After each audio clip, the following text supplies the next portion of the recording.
저는 제 인생의 축이 세 가지가 있는데 첫째는 운동이에요. 운동이 제일 중요합니다. 두 번째는 독서, 세 번째가 글쓰기입니다. 그래서 제가 이제 다 책을 썼어요. 그래서 몸 관련해서는 제가 몸이 먼저다. 그 다음에 최근에 나온 책이 고수의 몸 이야기입니다. 몸 관련된 책을 두 권 썼고요. 그 다음에 독서법은 이게 처음이에요. 그래서 지난번에 제가 고수의 학습법이라는 책을 썼는데 고수의 학습법, 독서법에서 두 권을 썼고요. 제 인생의 3대 축에 대해서 책을 5권 정도 쓴 것 같아요. 근데 그 세 권의 공통점이 뭔가 약간 그런 근육에 관련된 겁니다. 몸을 만들자는 몸에 근육이 안 생기잖아요. 그러면 사람이 흐물흐물해지잖아요. 그러니까 보면 운동 안 하는 사람은 흐물흐물하고 똥배가 이렇게 나와 있잖아요. 누가 봐도 좋아 보이지는 않잖아요. 근데 이렇게 탄탄한 근육질을 하려면 운동이 필요하잖아요. 뇌도 그렇거든요. 뇌도 사람이 맨날 그냥 동영상이나 보고 텔레비전 보고 그냥 술 퍼먹고 이러면 어떻게 말이 어눌하고 뭔 말 하는지 잘 모르겠잖아요. 말에 조리가 없고 계속해서 생각하고 뇌를 많이 쓰면 굉장히 뇌가 탄탄해지거든요. 근데 뇌를 탄탄하게 하는 가장 좋은 거는 제가 볼 때는 독서하고 글쓰기고 뇌 근육, 몸 근육에 관심을 많이 갖게 될 것 같아요. 사실은 무엇을 읽느냐보다 어떻게 읽느냐가 훨씬 더 중요한 거. 근데 사실 우리는 독서법을 배운 적이 없거든요. 그냥 읽잖아요. 사실 이게 쉽지 않거든요. 그런 질문을 많이 해요. 요즘같이 유튜브도 많고 동영상도 많은데 왜 우리가 굳이 책을 읽어야 되느냐라는 질문을 많이 합니다. 근데 저는 거기에 대해서 명확하게 할 말이 있어요. 1960년대 맥루한이라는 그러한 교수가 있거든요. 커뮤니케이션 미디어의 대가인데 그 사람은 한 미디어하고 쿨 미디어라는 식으로 미디어를 나눴어요. 미디어라는 게 어찌됐건 정보를 전달하는 방법이잖아요. 쿨 미디어는 뭐냐면요. 머리를 차갑게 하고도 들을 수 있는 거예요. 그러니까 예를 들어 우리가 술을 많이 취한 상태에서도 텔레비전 볼 수 있어요. 유튜브도 볼 수 있어요. 동영상도 보세요. 이거 가만히 있으면 되거든요. 사람들이 보면 치매 걸리기 전에 이렇게 보면 넉넉 이렇게 있는 사람 보면 넋을 놔도 영상은 들어오는 거예요. 그래서 뇌가 움직이지 않아요. 책을 읽거나 메모할 때 표정을 보세요. 굉장히 눈이 빛납니다. 그러니까 우리가 독서 같은 것들은요.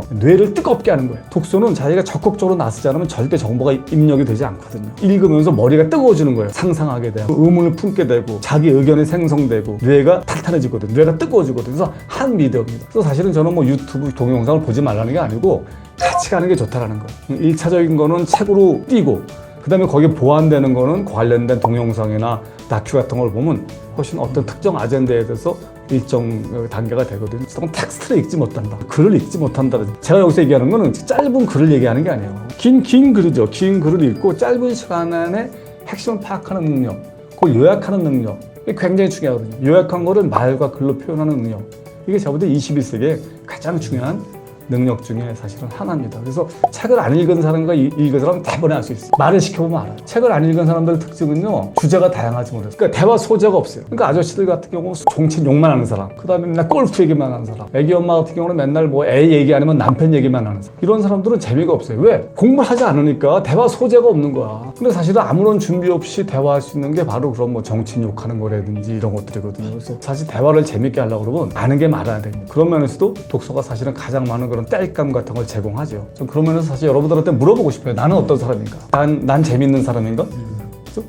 이런 강연도 그래요. 여러분들 어찌다 보면 비싼 시간을 내서 온 거잖아요. 근데 저 같으면 책을 읽고 올 것 같아요. 단 몇 명이나 여기서 읽었는지 모르겠는데 사실은 그냥 오잖아요. 그러면 뭔가 들은 것 같지만 나띵이야. 근데 만약 여러분들이 사전에 한근태라는 사람이 책을 썼어? 알았어. 읽어보자. 읽으면 막 질문거리가 떠오르거든요. 그다음에 자기가 궁금한 게 있고 동의하지 못하는 게 있잖아요. 근데 강의를 통해서 완전히 이게 불이 붙거든요. 근데 보통 사람들은 머리를 차갑게 해서 와요. 야, 한근태가 누구냐? 야, 김영환 교수가 했대. 한번 들어보지 마. 아니, 그래. 논이 뭐하냐. 아이씨. 들어와. 그렇듯이. 근데 뭐 남는 게 뭐냐 이거죠. 남는 게 아무것도 없는 거야. 그건 들은 것 같지만 사실 아무것도 아니야. 공부할 때도요. 생산성을 높여야 돼요. 생산성이라는 건 뭐예요? 특정 주제에 대해서 완전히 책을 읽는 거죠. 그리고 질문으로 보장하는 거예요. 그래서 오늘도 보면 알 수 있을 것 같아요. 여러분들 질문하는 걸 보면 대번에 알아요. 저 사람 내가 채용할 사람이라든지 저 사람은 다시는 채용하면 안 되겠더라든지 이런 것들이. 질문 안 올라오고.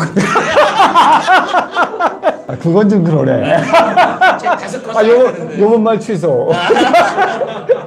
1인 기업가를 꿈꾸는 분들이 많이 있거든요. 1인 기업가를 할 때 가장 중요한 게 뭘까? 일단 시장에서 검증을 받아야 돼. 그렇죠? 예를 들면 내가 마케터다. 매출이 한 서너 배 뛰고 자기 실력을 검증. 그게 가장 중요합니다. 근데 굉장히 많은 사람들이 실력보다는 그 조직이 싫어서 뛰쳐나와. 근데 그걸로는 대성하기 어려워요. 뭐가 좋아서 나오는 건 괜찮아요. 근데 굉장히 많은 사람들이 싫어서 나와. 두 번째는 자기가 예를 들어 뭘 잘한다 이거예요. 명상을 잘한다든지 증명해야 될 거 아니에요. 근데 뭐로 증명하냐 이거예요. 난 유튜브로는 불충분하다고 생각해. 왜냐면 말은 휘발성이 강하거든. 근데 글은 휘발성이 없거든요. 그래서 난 가장 좋은 방법은 책으로 증명하는 겁니다. 근데 책을 쓰다 보면 어떤 일이 벌어질까요? 한 챕터도 못 쓸 겁니다. 근데 그게 굉장히 중요합니다. 그럼 그때부터 무슨 일을 할까요? 공부를 시작합니다. 내가 명상 전문가가 되겠다? 그럼 내가 아는 지식은 한계가 있기 때문에 명상 관련된 책을 한 50권 정도 사는 거예요. 그걸 다 읽을 필요 없어요. 어떤 건 제목만 봐도 되고요. 어떤 건 챕터만 골라서 봐도 되고. 그래서 책을 한 50권 읽잖아요. 그럼 명상 관련돼서는요. 누구랑 붙어도 일정 정도 얘기를 하게 됩니다.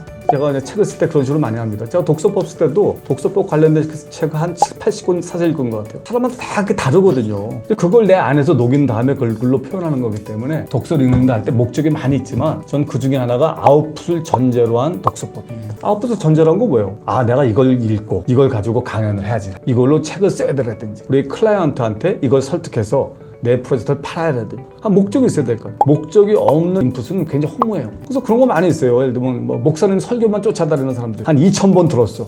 좋은 강연을. 그 사람이 나아졌을까요? 물론 나빠지진 않았을 거예요. 하지만 한계가 있어요. 그래서 저는 이제 그런 걸 약간 속았다는 느낌을 많이 받았어요. 누구한테? 그 선배들이나 우리 부모님들한테 거짓말을 많이 하는 것 같아요. 공부 열심히 하면 우리 어머니 말로는 뭐 서울대만 가면 여자들이 줄을 쓴다 이런 표현. 서울대 나오셨잖아요. 아니, 서울대 나왔죠. 여자 줄 섰잖아요. 줄 안 쓰더라고. 그래서 아예 거짓말이구나. 근데 군대를 갔다 오면 살림이 편다. 아무것도 안 피더라고. 박사를 하면 좀 나아진다 그러더라고. 박사 하셨잖아요. 같이 했죠. 네. 나아지지 않더라고.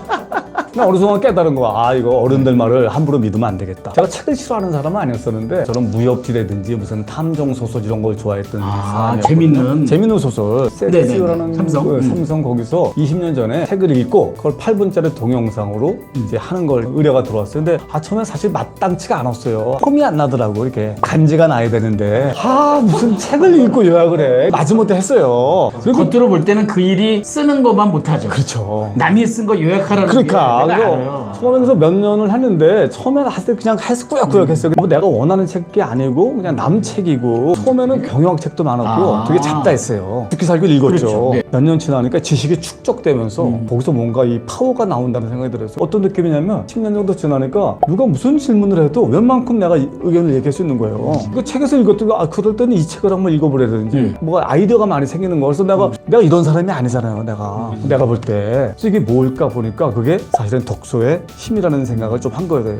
아니죠. 제가 이 책에서 제일 많이 썼던 게 그거거든요. 책을 어떻게 읽어야 되는데 정답은 없던 것 같아요. 상황에 따라 다 다른데 기획 독서 같은 거 할 그럴 때는 사실 정독할 필요는 없어요. 왜냐면 이미 정보가 많이 있고 거기서 뭔가 인사이트나 새로운 사상 같은 걸 얻고 싶기 때문에 저는 그때는 발췌해서 봅니다. 그리고 이제 책을 많이 읽다 보면 대충 알아요. 이 사람이 이 말을 하려고 하는 거구나 했기 때문에 머릿말 보고 머릿말 보고 저 같은 경우는 책 뒤편에 메시지가 있거든요. 그것만 보면 그걸 열심히 봐야 돼요. 이 사람이 이 얘기구나. 대충 느낌이 오잖아요. 그다음에 머릿말을 보는 거예요. 보통 분들이 그건 안 봐요. 그러니까 그다음에 목차를 본 다음에 목차 중에서 끌리는 목차가 있거든요. 그 부분을 찾아서 봐요. 좋은 책은요 쭉 빨려 들어가요. 근데 안 읽히는 책이 많아. 저는 버려요. 가독성이라고 그러죠. 가독성. 안 읽히는 책이 있어. 번역한 책들 중에 엉터리가 많아. 그 번역자들 중에 엉터리 번역자가 많아. 바쁜 시대에 내가 안 읽히는 책까지 읽을 이유가 뭐 있냐 이거죠.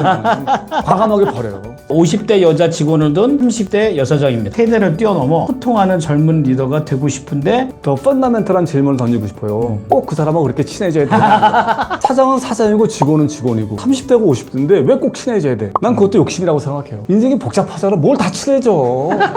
아니 어떤 사람이 그 얘기가 들어. 부부가 꼭 친해야 되냐는 거야. 고수의 질문법에서 제가 핵심적으로 던지는 질문이 뭐냐면 통념에 저항하는 질문이에요. 그렇지, 맞아. 보통 사람들이 그냥 그럴 것이다라고 생각하는 거에 도전하라는 거야. 그럼요. 꼭 친해야 되냐.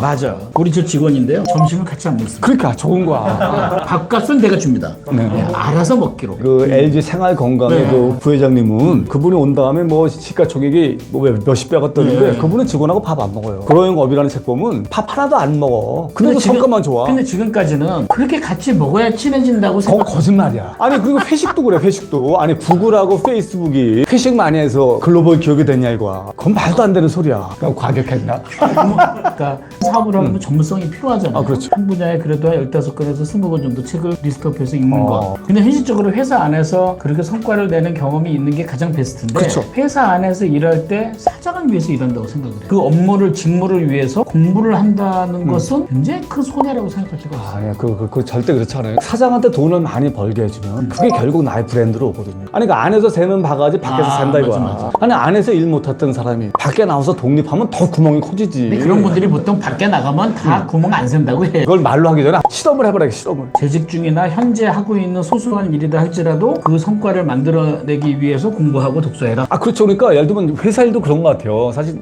저도 사실 그런 깨달음은 없었지만 이게 정말 내 일이 되라든지 이게 나한테 나중에 부를 가져다 줄 수 있겠다라고 생각하면 일하는 게 달라져요. 맞아요.